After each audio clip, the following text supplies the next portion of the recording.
नागपूरच्या महादुला कोराडी भागामध्ये 4000 सिलेंडरची मागणी असताना 300 ते 400 सिलेंडरचा पुरवठा HP कंपनीकडनं होत आहे। त्यामुळेच नो स्टॉकचा बोर्ड या ठिकाणी लागलेला आहे गोडाऊन बाहेर आणि तरीही लोकांची गर्दी आपण या ठिकाणी बघू शकतो। सकाळी 6 पासून लोक जे आहेत ते या ठिकाणी गोडाऊन बाहेर रांग लावून थांबलेले आहेत।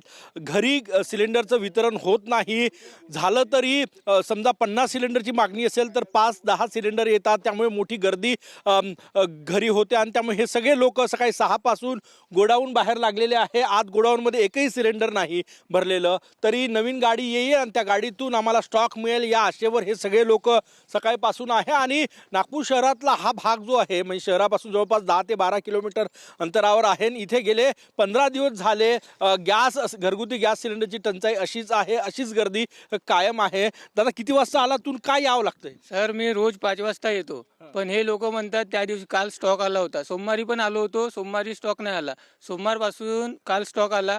तर स्टॉक आल्याच्या नंतर हे लोक इथं सिलेंडर देत नाही। हे लोक म्हणते घरपोच सेवा सिलेंडर भेटते, पण सर आम्हाला घरपोच सेवा पाहिजे नाही ना। आम्ही यांना घरपोच सेवा दे म्हटली का नाही, घरी येत आहे तर काय अडचण? सर घरी येतच नाही ना। यांच्या गाड्यावाले सिलेंडरवाल्यांना फोन लावतो आम्ही, फोन नाही उचलत।